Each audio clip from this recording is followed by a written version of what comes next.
tous, j'espère que vous allez bien. On se retrouve aujourd'hui pour le Vlogmas numéro 13. Je viens de me faire un petit thé. C'est le coffret Palais d'été que j'avais eu l'année dernière. C'était un coffret avec tous leurs thés incontournables de Noël. Tous les ans, ils sortent un thé de Noël. Et là, ils avaient fait un petit coffret de tout ce qu'ils avaient fait sur les années précédentes. Donc là, j'ai pris Vive les fêtes, thé vert, oolong, amande et cannelle à infuser 5 minutes. Nous sommes donc mardi et ça fait une semaine aujourd'hui pour la première fois que je commence une journée tout à fait normalement. C'est-à-dire sans conjonctivite, sans être malade, en ayant une journée classique, un mardi où je me lève, j'emmène mes enfants à l'école, je travaille. Merveilleux. Donc voilà, au programme ce matin, je vais travailler. Je vous reprendrai dans la journée pour vous faire un petit update lecture parce que donc j'ai terminé le roman Hurlevent et puis je pense que je peux un petit peu vous parler du roman de Sophie Jomain maintenant puisque j'en suis arrivée à la moitié. J'ai pas lu le 12 aujourd'hui, j'ai lu hier le 11. J'ai reçu ça là, à l'instant même. C'est un truc que j'ai commandé pour faire... C'est toujours un petit cadeau aux maîtresses à Noël. Si c'est ça, c'est vraiment petit quoi. J'en ai commandé 2. C'est une blague. Je me suis trompée dans la commande. Bon, bah finalement c'est passé petite ça, mais qu'il n'y en a qu'une. Bon, j'avais commandé ça. Merci maîtresse. Graines de printemps à semer. Ça fait pas très Noël, mais j'avais trouvé ça mignon. Écoutez, j'étais sûre d'en avoir commandé 2 quoi. Sinon, bah écoutez, je trouverai autre chose pour la deuxième maîtresse. Hein. Bon, sur ce, je finis de blablater. Comptez encore 2 minutes et c'est parti. Je suis trop déçue. Je suis trop déçue parce que je suis sûre que j'en avais commandé 2. Bon, allez, au travail et je vous reprends plus tard. Je vous reprends, on est un petit peu plus tard dans la matinée. Je vous reprends parce que... alors hier j'ai reçu plein de colis. Comme j'étais pas là samedi matin, du coup le facteur ne m'a pas amené mes colis. Je le répète à chaque fois, mais j'ai pas une boîte aux lettres normalisée, donc en fait si je suis pas là, je peux pas avoir mes colis, même ceux qui passent normalement dans la boîte aux lettres. Donc donc hier matin le facteur passe et m'amène mes colis de samedi. J'avais eu des recommandés, mes colis d'hier, donc j'avais 4-5 boîtes parce que bon, j'ai commandé pas mal de petits trucs sur internet dernièrement pour compléter des cadeaux du Père Noël, etc. etc. Et du coup c'est tout. Hier je reçois tout ça. Hier matin j'avais quand même pas mal de travail. Il avait fallu que je gère parce que Wen hier n'est pas allé à l'école à cause de une conjonctivite. Hein, chacun son tour. Donc voilà, hier j'ai pris toutes ces boîtes de colis là. J'ai tout mis de côté et je me suis dit je verrai ça demain. Et aujourd'hui je regarde un petit peu ce que j'ai là ce matin. Et je vois que j'ai un colis que c'est pas moi qui ai commandé. Et c'est un colis qui me vient de Julie. Son compte Instagram c'est un livre au cœur. Et elle a gagné un concours à moi sur Instagram. Le concours où il fallait... le concours pour gagner Lucia de Bernard Minier que je lui avais fait dédicacer. Et que je lui ai envoyé. Et la copine, elle en a profité pour repérer mon adresse. Donc, j'ai reçu un colis de la part de Julie. Je suis extrêmement touchée, je sais pas ce qu'il y a dedans. Enfin, j'aperçois ce qu'il y a dedans, c'est un colis de Noël et ça me va tellement droit au cœur. C'est... Voilà, Julie, elle a un bon surnom Instagram, je crois que c'est quelqu'un d'extrêmement généreux. Voilà, on a eu pas mal de petits échanges cette année sur Instagram et c'était vraiment une chouette rencontre virtuelle. J'espère qu'on passera au réel cette année. Et voilà, donc je vais déballer ce petit colis qu'elle m'a fait qui me touche énormément. Je suis toujours hyper touchée par ces gens qui prennent du temps pour m'envoyer un colis. J'ai reçu quelques colis cette année. Alors je les déballe pas toujours forcément sur YouTube parce qu'en fait je suis très gênée souvent qu'on m'envoie un colis. Je sais que c'est fait avec le cœur mais j'ai pas l'impression de mériter ça, qu'on m'envoie des colis, des cadeaux, etc. Et du coup je suis toujours très gênée. Mais là j'ai envie d'ouvrir celui-ci, ce petit colis de Noël avec vous. J'ai une très jolie carte. Alors... Angie, un petit colis pour Noël et pour faire plaisir. Un petit mot trop mignon. Ça me touche beaucoup, beaucoup. Alors, je ne sais pas si Julie le sait, mais j'ai une passion dévorante pour les chaussettes. Voilà, j'aime les chaussettes colorées, différentes, atypiques. Et là, elles me sont vraiment trop choupies celles-ci. Je les aime trop. Je les mettrai demain. Pour aller à la Zumba, ces petites oreilles qui vont dépasser de mes baskets, ça va être absolument parfait. Trop kiki. Ensuite, Ensuite, on a les fameux petits post-it dont je me sers très régulièrement. Un sucre d'orge. Ensuite... Oh, ils sont trop beaux. Oh, j'aime trop. Ce sont des pins. Alors, on a The Book Was Better et celui-ci. Celui-ci, je l'aime trop. Celui-ci aussi, mais alors celui-ci, il est trop beau. Et ceci. Est-ce que c'est bien raisonnable? Un Christelle Duchamp. L'art du meurtre de Christelle Duchamp. J'en ai un dans ma palle ce mois-ci. Ici. Qui est donc le sang de Velasco. Et là, donc, Julie m'offre l'art du meurtre. J'ai envie de découvrir cette autrice. Donc, tu as tapé dans le mille à fond. Franck Tardy, avocat à la retraite, est retrouvé dans son luxueux appartement du 16e arrondissement. Il a été torturé, mutilé, puis assis à une table dressée pour un banquet. Un crime de toute beauté. Très particulier. Dépêché sur place, l'équipe de la PJ apprend que l'homme, un amateur d'art, fréquentait les clubs sadomasochistes de la capitale et que malgré sa fortune, il était à court de liquidité. Pardon, je sais pas pourquoi je ris. Pardon. On est sur un truc bien dégueu quand même. Hein. Manquerait plus qu'il y ait quelqu'un qui arrive avec une hache et on est bon. Bientôt, le corps d'un autre collectionneur est découvert. Pour Audrey Durand, cette enquête dans le monde de l'art contemporain sera-t-elle l'occasion de faire taire ses démons ou se transformera-t-elle en un voyage aux confins de la folie? Écoutez, ça m'a l'air trop bien celui-là. Je lis celui-ci ce mois-ci et celui-ci j'essaye de me le placer rapidement dans ma palle. Je vous l'ai dit dans le vlogmas d'hier, c'est déjà blindé, je crois jusque mars, mais je vais essayer de le lire dans les 6 premiers mois de l'année. Je te remercie grandement Julie pour ce roman, tu as tapé dans le mille. J'ai terminé d'ouvrir ce trop chouette colis de Noël, je suis extrêmement touchée et voilà, si tu passes par là Julie, sache que tout ce que tu m'as mis dans ton petit mot c'est réciproque et que je suis très touchée pour ce colis. Et ravie de t'avoir rencontré virtuellement cette année, je l'espère dans la vraie vie en 2024. Des bisous. Bon voilà, j'ai ouvert mon petit colis, je vais reprendre mon travail et puis je vais également faire un peu de montage ce matin. Il y en a c'est métro boulot dodo, moi c'est métro boulot montage dodo en ce moment. C'est vraiment sportif les vlogmas, mais c'est parti, on va faire un peu de montage.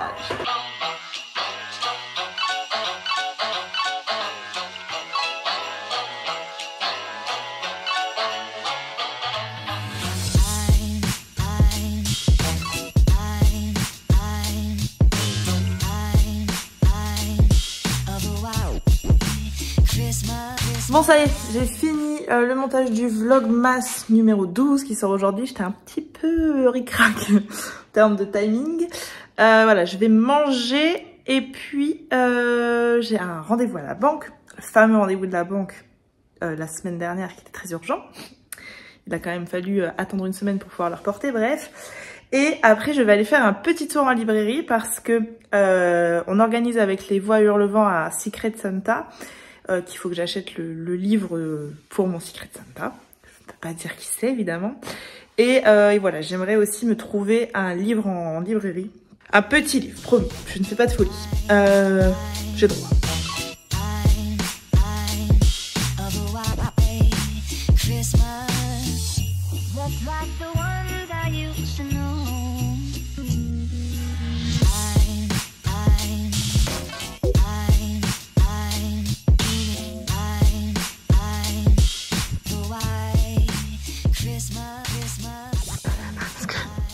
Content d'être avec moi à la librairie? Oui. Sombre aujourd'hui, c'est un truc de ouf. Je viens de rentrer là, il est même pas 15 h. Il fait tout noir. Je me pose à ma place habituelle. Donc, j'ai enfin fait mon rendez-vous à la banque. Je suis allée à la librairie chercher le livre que je voulais pour le Secret Santa avec les éditions Hurlevent. Et donc moi, je me suis pris ceci. C'est pour ça que... Enfin, c'est celui-ci que je voulais me prendre, Cher Mamie de Chevalier, de Virginie Grimaldi. Voilà, je les ai tous, absolument tous achetés. Donc j'ai trop hâte de les lire. Voilà, pour ceux qui ne connaissent pas, c'est Ginny, Virginie Grimaldi, qui écrit des lettres à sa mamie qui sont plus drôles les unes que les autres. Et puis de temps en temps se glisse dedans une petite lettre qui souvent vient venir me tirer les larmes. Donc voilà, je me suis acheté ça et puis l'autre, je peux pas vous le montrer, c'est pour les éditions c'est pour quelqu'un des éditions Hurlevent. Sinon, niveau lecture, oh c'est le bazar derrière moi, j'aime pas ça. Bon, faites comme si c'était rangé. Sinon, niveau lecture, je vais vous parler de La prisonnière de l'hiver russe. J'ai toujours un doute sur le titre, il veut pas rentrer celui-là. Oui, c'est ça, Prisonnière de l'hiver russe. Oh, le chat miaule, je le donne. Vous le voulez pas? Je connais plein de gens qui ont des chats et qui ont des petits chats avec des petits miaou mignons. La mienne, je crois qu'elle se coince la queue dans une porte à chaque fois qu'elle miaule. Alors, La prisonnière de l'hiver russe, je vous ai lu la 4e dans un vlog masse précédent. C'est donc l'histoire de Catherine. Catherine, c'est la fille de Louise, la princesse Louise, la fille de la reine Victoria. Elle vit donc pas loin de Buckingham Palace, etc. Et puis bah, voilà, cette vie mondaine la saoule un petit peu, la blase un petit peu déjà. Elle s'ennuie dans ses tea time, dans tout ça. Et elle est mariée à un homme particulier, hein, on va pas se mentir, et son mariage la rend très peu heureuse. Et un jour, elle est invitée à l'anniversaire de la grande duchesse Olga Romanov, une des filles Romanov donc. Et donc elle est invitée au palais d'hiver en Russie. Alors il y a un lien de famille, je l'ai plus exactement, mais peut-être bien une des sœurs de la princesse Louise est la femme Romanov, je sais plus, j'ai un doute et je voudrais pas vous dire de bêtises. Donc voilà, pourquoi elle se retrouve invitée là, etc. Il me semble que ça fait partie de la famille, mais j'ai un doute, je maîtrise pas très bien l'histoire des Romanov, hein, donc on m'excusera. Et donc elle se retrouve à aller dans ce grand palais d'hiver en Russie et elle va se lier d'une amitié très forte avec cette Olga Romanov. Et on va en fait pénétrer la famille Romanov. Moi je la connais très peu cette famille. Je connais juste son destin funeste. J'ai toujours entendu dire que les Romanov finissent leur vie prisonniers et massacrés, en gros, pour en faire très court. Et c'est voilà, c'est ce qui est arrivé hein, finalement à cette famille. Cette famille impériale russe va se faire assassiner en 1918. Bref, le roman commence, on est en 1911, donc on sait qu'on est à 7 ans de la fin funeste quand ça commence. Et voilà, on se retrouve en hiver, on se retrouve en Russie, on se retrouve dans le froid russe. Et Shannon Malka, qui avait donc écrit La Duchesse de Buckingham, nous propose encore une fois un roman avec une famille impériale. Écoutez, je passe un excellent moment avec ce roman. Et j'apprends à découvrir en fait cette famille Romanov que je connais pas du tout, son histoire avec voilà le tsar, la tsarine, avec le fameux Raspoutine, qui n'est pas juste une chanson de Boney M. Effectivement, Raspoutine a vraiment existé et c'était vraiment un personnage très controversé. Et Shannon Malka nous peint un portrait vraiment fidèle du personnage, je crois. Et voilà, je lis un roman avec une vraie histoire, malgré... En fait, je connais la fin et c'est ça qui est très étrange. C'est-à-dire que je m'attaque à un roman sur une famille qui a vraiment existé, dont je connais la finalité de l'histoire. Et pourtant, je suis complètement happée par le roman. Je suis complètement fascinée par cette famille impériale russe. Vraiment, elle est fascinante, elle est envoûtante. Voilà, on est dans l'opulence, on est dans les balles, on est dans tout ce que peut vivre et évidemment une famille impériale, et on assiste petit à petit à la chute de cette famille. Et j'ai trouvé ça hyper bien écrit, hyper prenant, et puis en même temps hyper angoissant en fait, parce que tu sais comment ça va finir et tu te demandes mais comment on va en arriver là. Et puis il y a Catherine, ce personnage qui lui n'est pas dans l'histoire des Romanov à la base. Je dirais même que la princesse Louise, pour moi, elle n'a pas eu d'enfant. Donc bref, c'est vraiment un personnage inventé. Peut-être que je me trompe, hein. Peut-être que Catherine existe, mais je crois pas. Et peut-être que j'ai une très très grosse bêtise. Alors vraiment, ne vous fiez pas à ma culture sur la famille princière du Royaume-Uni, parce que j'ai vraiment très peu de connaissances fiables. Je ne sais plus où j'en étais. Ce personnage de Catherine qui lui a toute une vie, toute une histoire avec son mari qui lui fait une sorte de chantage alors que lui il est en Angleterre, et puis il y a toute sa vie qu'elle trouve bien plus épanouissante en Russie. ça pour savoir exactement les tenants et les aboutissants, il faut lire le roman. Le roman, il est voilà, autour de cette famille Romanov, hyper passionnante, au destin tragique. Il est très prenant ce roman, il y a des complots, des histoires, on est un petit peu aussi du côté des domestiques parce qu'on va suivre Rose, la domestique de Catherine, et du coup on va être aussi du côté des domestiques chez qui il se passe également des choses. Vraiment, si vous aimez les histoires de famille impériale, royale, si vous aimez les complots, les trahisons, et puis les histoires qui finissent pas forcément bien, ou pas, peut-être que Shannon Malka décidera de donner un autre sort à cette famille Romanov, enfin, en tout cas je l'ai espéré tout le long du roman, je me suis dit elle va les sauver les Romanov, elle peut, elle a la plume, hein, écoutez, c'est elle qui décide. Voilà, je vous invite vraiment à vous pencher sur ce roman de Shannon Malka. Si vous aviez aimé La Duchesse de Buckingham, vous devriez aimer sans aucun doute celui-ci.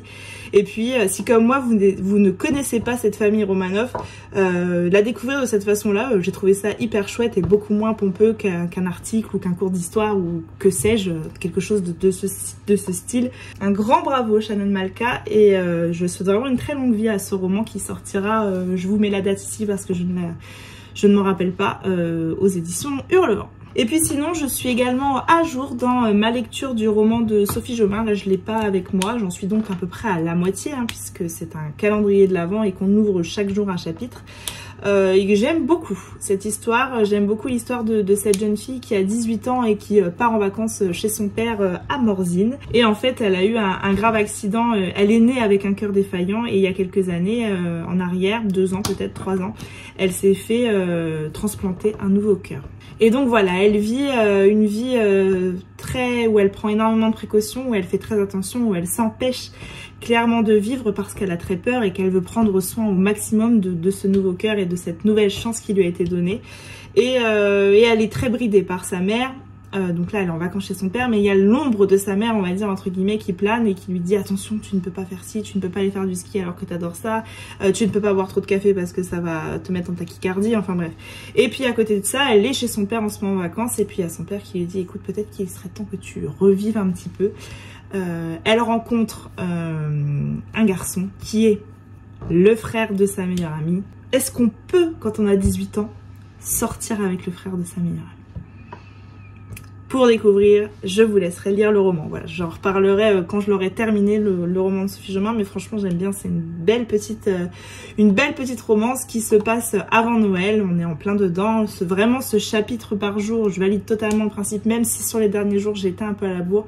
Je reste très friande de ce moment où j'ouvre mon chapitre. Vraiment, je trouve que c'est un super concept. Je valide à 100%, et si l'année prochaine Sophie Jomain réitère la chose chez Ozu, j'irai me chercher le roman avec grand plaisir. Bon, sur ce, j'ai encore pas mal de choses à faire. J'ai des gros... Je suis lardée de boutons en ce moment, je ne sais pas ce qui se passe. Mon mari m'a gentiment dit ce matin, c'était petite déco de Noël à toi. Il est mignon. Ce soir, avec les garçons, on sort. J'ai décidé, je vous avais dit dimanche que je voulais aller au cinéma voir le dernier Disney Wish. Et puis finalement, dimanche, j'ai eu une flemme internationale, j'étais KO. Du coup, là dans leur petit calendrier de l'Avent, ce soir en rentrant de l'école, ils vont découvrir qu'ils ont un petit bon cinéma. Et ce soir, je les emmène au cinéma. Donc on va voir Wish et puis après on se fera un petit resto parce que Nono, alors vraiment cet enfant a 4 ans, bientôt 5, mais il a des passions de vieux déjà, il adore aller au restaurant. Pourtant c'est pas un gros mangeur, autant Owen il mange beaucoup et il mange tout ce qu'il a dans son assiette, autant Nono pour le faire manger c'est plus compliqué, mais alors le mec adore aller au resto. Dimanche quand je le sors de la douche, que je lui dis tu peux mettre maintenant ton pyjama, il m'a regardé comme ça genre et pourquoi je mets mon pyjama? Je m'habille pas, on va pas au resto là. Comme si on allait au resto tous les dimanches.